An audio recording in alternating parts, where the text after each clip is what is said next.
Hey there, future accountants. I am Reema Dominic from the Department of Professional Accounting and Finance. So today we are going to start our new chapter, Fire Insurance Claims. So this chapter covers the accounting provisions and procedures involved in calculating the amount of claim to be claimed from the insurer or the insurance company for the loss suffered on the account of fire accident.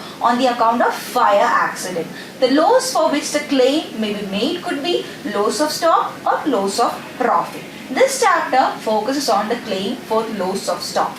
So, first step in calculation for the claim for loss of stock is the preparation of trading account. We have to prepare a trading account. Trading account is prepared for the preceding year of fire for the purpose of ascertaining the amount of gross profit. If the gross profit ratio is not given in the question, you have to prepare a trading account for the preceding year of fire for the purpose of ascertaining the amount of gross profit.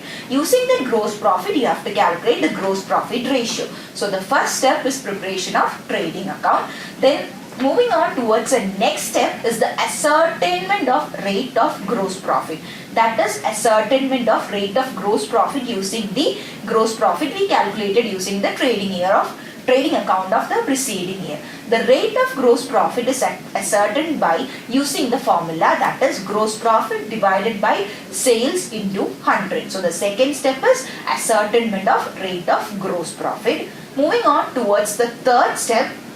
Third step is the preparation of memorandum trading account, one of the most important step in the claim calculation, preparation of memorandum trading account. Memorandum trading account is a account, it's like a trading account but not actually trading account, prepared to ascertain the stock on date of fire accident. So memorandum trading account is basically prepared to ascertain the stock on date of fire accident. It is not prepared as a part of double entry system. It is a memorandum trading account prepared to ascertain the value of stock on date of fire. So that is memorandum trading account. Following is the format for preparing memorandum trading account. We will start from opening stock on the debit side, then just like trading account, we'll go to the purchases till the date of fire, then any expenses, direct expenses on purchase, direct expenses. Then on the credit side, we'll show the sales up to the date of fire, closing stock on the date of fire. Then the gross profit have to be calculated. The rate of gross profit is given in the question. We can directly calculate the gross profit by applying it on the sales. If the rate of gross profit is not given in the question, it might be like information will be provided in different way, like rate of gross profit of the past years could be given. Gross profit and sales figures for the past few years will be given. Trading account items for the last few years could be given. Based on the information given, the normal rate of gross profit of the sale must be calculated. Using the rate gross profit for the period up to the fire accident must be calculated. Then it should be shown in the memorandum trading account. This is how we prepare memorandum trading account. It's just like trading account.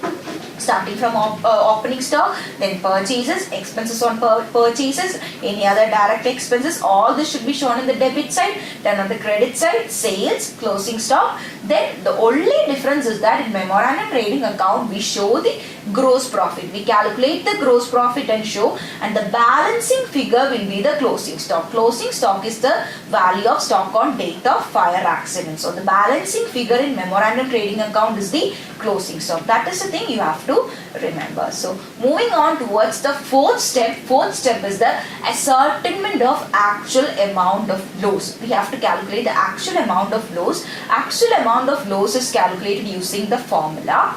The stock on date of fire, as we found out in memorandum trading account, should be brought down to the statement. The stock on date of fire should be written down first. Then from the stock on date of fire, you have to deduct the goods salvaged. Is there any salvaged stock? So you will be thinking, what is salvaged stock, right? Salvaged stock is the goods that is saved from fire, which is not destroyed by the fire. If there is some kind of goods like salvaged goods, we have to deduct it from the stock on date of fire.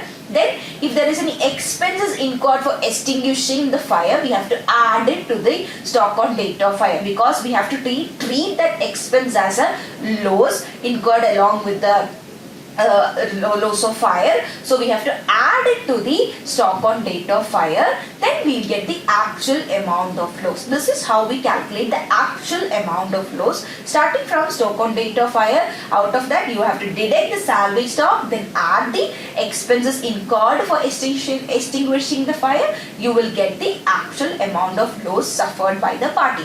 So this is the fourth step. Moving on towards the fifth and last step in the claim calculation, that is the ascertainment of claim amount. In some of the questions there is need for calculating the claim amount. For the amount of loss incurred, the claim must be calculated based on the data. When the stock is properly insured or over-insured, the amount of claim will be as same as the amount of loss. If the stock is not over-insured or properly insured, if the stock is properly insured, the claim amount will be same as the amount of loss. If the entire stock is destroyed, the policy amount would be the amount of claim. If the entire stock is destroyed, the policy amount will be the amount of claim. If only a portion of the goods is destroyed, or if the actual loss is different from the stock fire, the amount of claim can be calculated using the formula, or this is known as application of average loss. If the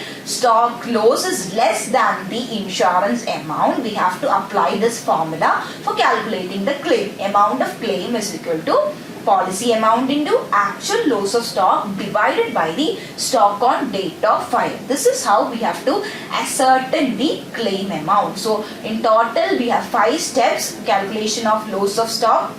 That is, first step is preparation of trading account. Second step is ascertainment of rate of gross profit. The third is preparation of the memorandum trading account.